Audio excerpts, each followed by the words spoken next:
This is TechCrunch. In 2023, the UK made a big song and dance about the need to consider the harms of AI, giving itself a leading role in the wider conversation around AI safety. Now, it's whistling a very different tune. Today, the government announced a sweeping plan and a big bet on AI investments to develop what it calls a decade of national renewal. Included in the so-called Plan for Change will be a commitment to invest in AI to speed up public sector services, set up geographic AI growth zones to greenlight the building of AI infrastructure, such as data centers and R&D areas, and a claim that private tech firms have pledged investments of £14 billion, $17 billion, and the creation of 13,250 jobs to meet this goal. There will be more details released later in the day on action items. Some that have already been revealed include naming Colham, Oxfordshire, as the first in a number of AI growth zones. It's already home to the UK's Atomic Energy Authority, where AWS and Cloud HQ operate data centers, increasing public compute capacity by 20-fold, and working on a new supercomputer. There's also a new national data library that will be the UK's way to store and use public data for AI development, and a new energy council that will consider how to handle the energy demands of AI. The government says its plan is based on 50 recommendations that were laid out previously by Matt Clifford, a venture capitalist who has been advising both the current and previous administrations and published an AI Opportunities Action Plan in July 2024 to lay these out. The government today wasted very little time in trying to score a political point by noting that the outgoing government never formally said it would take these recommendations forward, while it is now backing AI to the hilt. The proof will be in the pudding, of course. It's very notable that the words safety, harm, existential, and threat are nowhere to be found in the announcement. These are not just terms that have been raised in connection with the full-throttle embrace of AI, but specifically part of the UK's own skeptical regard of the technology in previous times. It's not that these are no longer concerns for anyone, but it seems they are no longer on the agenda for the government to address while it figures out how to profit from AI. Artificial intelligence will drive incredible change in our country, Prime Minister Keir Starmer said in a statement today. But the AI industry needs a government that is on their side, one that won't sit back and let opportunities slip through its fingers. And in a world of fierce competition, we cannot stand by. We must move fast and take action to win the global race. Our plan will make Britain the world leader. Ironically, the government notes that U.S. companies including Anthropic and Cohere are among those that have already established operations in the UK and have committed to backing the UK's plans. The developments come at a key moment for both technology and politics in the UK.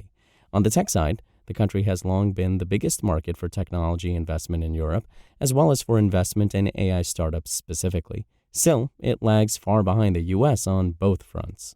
A number of sizable and trailblazing companies have been hatched and grown in the UK. DeepMind, the anchor of Google's AI business, started here.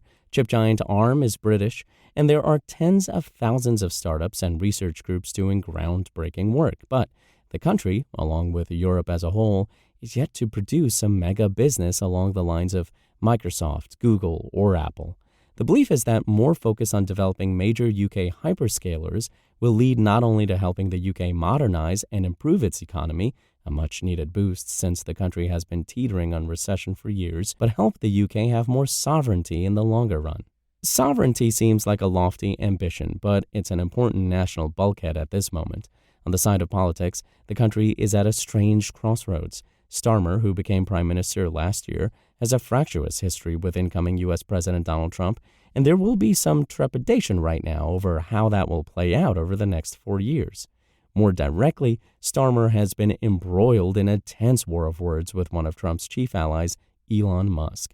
Musk does not like Starmer and wants to derail his government, going so far as to accuse the prime minister of being complicit in the rape of Britain due to the government's response to the issue of grooming gangs and calling him utterly despicable, a campaign that Starmer has dismissed as misinformation. The investment community seemed to broadly welcome the announcement with some caveats.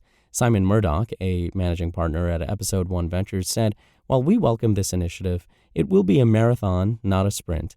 It will need regular measurement and course correction to ensure adoption and then provide help to organizations like the NHS and local government to implement AI for their benefit. Another investor, Andrew J. Scott, a managing partner at 7% Ventures, highlighted that there needs to be more cohesion across the government if the mission is to be carried out.